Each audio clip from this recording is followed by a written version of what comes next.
भक्तजनों, आज आप सुने श्रवण मास की कमिका एकादशी व्रत कथा। कमिका एकादशी व्रत करने से, इनकी कथा सुनने से कृष्ण भगवान आपका घर में अपार कृपा बरसाएंगे।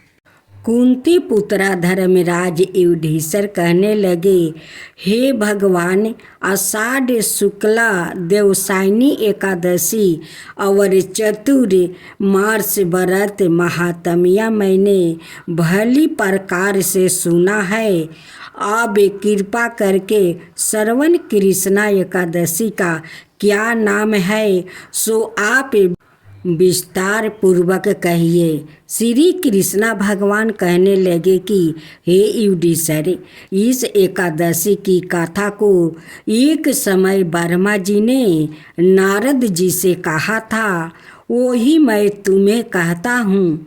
नारद जी ने ब्रह्मा जी से पूछा था, हे पितामह, श्रवण मास के कृष्ण पक्ष की एकादशी की कथा सुनने की मेरी इच्छा है। उसका क्या नाम है, क्या विधि है और उसका महात्म्य क्या है, सो आप कृपा करके मुझसे कहिए।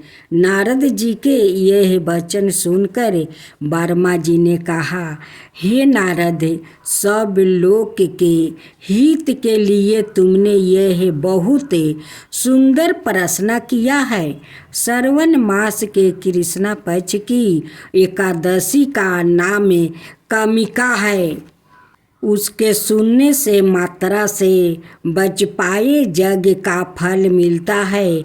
इस दिन शंख चक्र गदाधारी विष्णु भगवान का पूजन होता है, जिनका नाम श्रीधर, हरि, विष्णु, माधव और मधुसूदन है। उनकी पूजा करने से जो फल होता है सो सुनो। जो फल गंगा, काशी, नमी, शरणाई और पुष्कर स्नान का नहीं होता, वो विष्णु भगवान के पूजन से मिलता है। जो फल सूर्य व चंद्र ग्रहण पर कुरुक्षेत्र और काशी में स्नान करने से, वन सहित पृथ्वी का दान करने से, सिंह राशि के बृहस्पति में, गोदावरी और गंगा की नदी में स्नान करने से भी प्राप्ति नहीं होता, वो भगवान विष्णु के पूजन से मिलता है। जो मनुष्य श्रवण में भगवान का पूजन करते हैं, उनसे देवता, गंधर्व और सूर्य आदि सब पूजित हो जाते हैं। अत पापों से डरने वाले मनुष्यों को कमिका एकादशी का व्रत और विष्णु भगवान का पूजन अवश्य में करना चाहिए। पाप रूपी कीचड़ में फंसे हुए और संसार रूपी समुद्र में डूबे हुए मनुष्यों को कमिका एकादशी का व्रत और विष्णु भगवान का पूजन अवश्य में करना चाहिए। इससे बढ़कर पापों के नाश का कोई और उपाय नहीं है। हे नारद, सवाए भगवान ने यही कहा है कि कमिका व्रत से जीव कुयोनि को प्राप्ति नहीं होता। जो मनुष्य इस एकादशी को भक्ति पूर्वक तुलसी दल भगवान को अर्पित करते हैं, वो इस संसार में पापों से दूर ही रहते हैं। श्री विष्णु भगवान रत्न, मोती, मणि और आभूषण आदि से इतने प्रसन्न नहीं होते जितने तुलसी दल से। तुलसी दल पूजन का फल 4 भार चांदी और 1 भार स्वर्ण के दान के बराबर है। हे नारद, मैं सवाए भगवान की अति प्रिय तुलसी को सदाई नमस्कार करता हूँ। तुलसी के वृक्ष को सींचने से मनुष्य की सब यातनाएं नष्ट हो जाती है। दर्शन मात्रा से सब पाप नष्ट हो जाते हैं और स्पर्श से मनुष्य पवित्र हो जाता है। कामिका एकादशी की रात्रि को दीपदान और जागरण के फल का महात्म्य चित्रगुप्त भी नहीं कर सकते। जो इस एकादशी की रात्रि को भगवान के मंदिर में दीपक जलाते हैं, उनके पितरों स्वर्गलोक में अमृत पान करते हैं। और जो घी या तेल का दीपक जलाते हैं, वो 100 करोड़ दीपकों को प्रकाशित होकर सूर्यलोक को जाते हैं। ब्रह्म हत्या और भ्रूण हत्या आदि पापों को नष्ट करने वाली इस कामिका एकादशी का व्रत मनुष्य को यत्न के साथ करना चाहिए। कामिका एकादशी के व्रत महात्म्य को श्रद्धा से पढ़ने या सुनने वाला मनुष्य सब पापों से छूट कर विष्णु लोक को जाते हैं। आज आप सुने एकादशी पर माँ तुलसी की गाथा। एकादशी पर माँ तुलसी का गाथा सुनना आवश्यक है, क्योंकि माँ तुलसी बहुत खुश होती है। एकादशी पर माँ तुलसी का गाथा सुनने से विष्णु भगवान भी प्रसन्न होते हैं, क्योंकि विष्णु भगवान तुलसी माता का अपना प्रिय मानते हैं। माता तुलसी का असली नाम बिंदा था। उनका जन्म राक्षस कुल में हुआ था, लेकिन वो श्री हरि विष्णु के परम भक्त थी। बिंदा जब बड़ी हुई तो उनका विवाह जलंधर नाम के असुर से करवा दिया गया। बिंदा भगवान विष्णु की परम भक्त तो थी ही, साथ ही वो पतिव्रता स्त्री भी थी। उनकी भक्ति और पूजा के कारण उनका पति जलंधर अजय होता गया और इसके चलते उससे अपनी शक्तियों पर अभिमान हो गया और उसने स्वर्ग पर आक्रमण कर देव कन्याओं को अपने अधिकार में ले लिया। इससे क्रोधित होकर सभी देव भगवान श्री हरि विष्णु की शरण में गया और जलंधर के अंत करने की प्रार्थना की, परंतु जलंधर का अंत करने के लिए सबसे पहले उसकी पत्नी बिंदा का सती व्रत भंग करना आवश्यक था। विष्णु भगवान ने अपनी माया से जलंधर का रूप धारण कर बिंदा के पतिव्रता धर्म को नष्ट कर दिया और इसके परिणाम स्वरूप जलंधर की शक्ति छीन हो गई और वो युद्ध में मारा गया। लेकिन जब बिंदा को श्री हरि के छल का पता चला तो उन्होंने भगवान विष्णु से कहा, हे नाथ, मैंने आजीवन आपकी आराधना की, आपने मेरे साथ ऐसा कृत्य कैसे किया? इस प्रश्न का कोई उत्तर श्री हरि नहीं दे पाए और तब बिंदा ने भगवान विष्णु से कहा कि आपने मेरे साथ एक पाषाण की तरह व्यवहार किया है।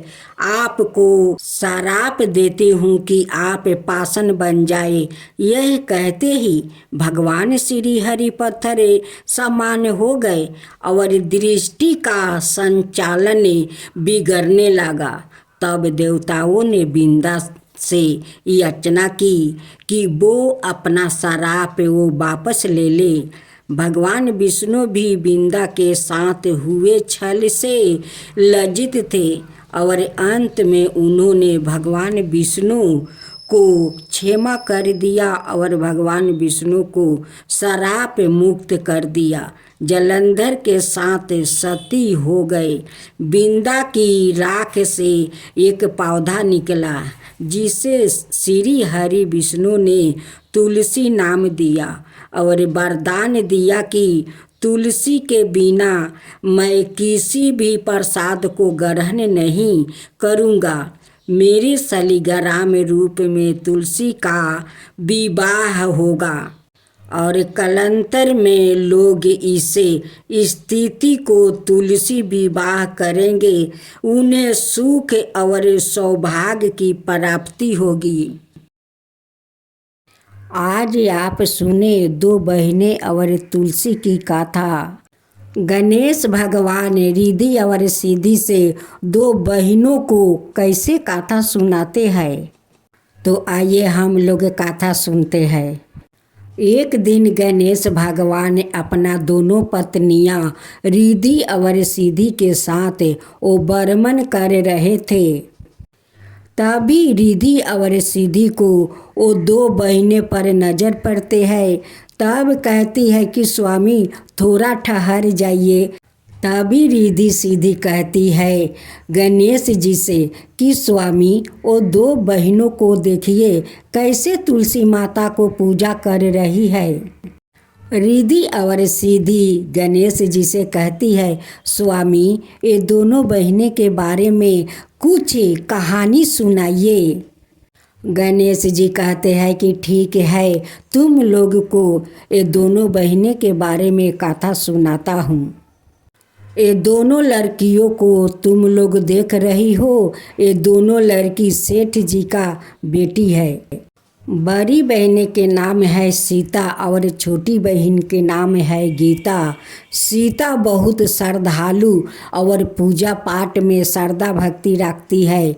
सीता सुबह उठकर अपना घर आंगन को सारा काम खत्म कर लेती है।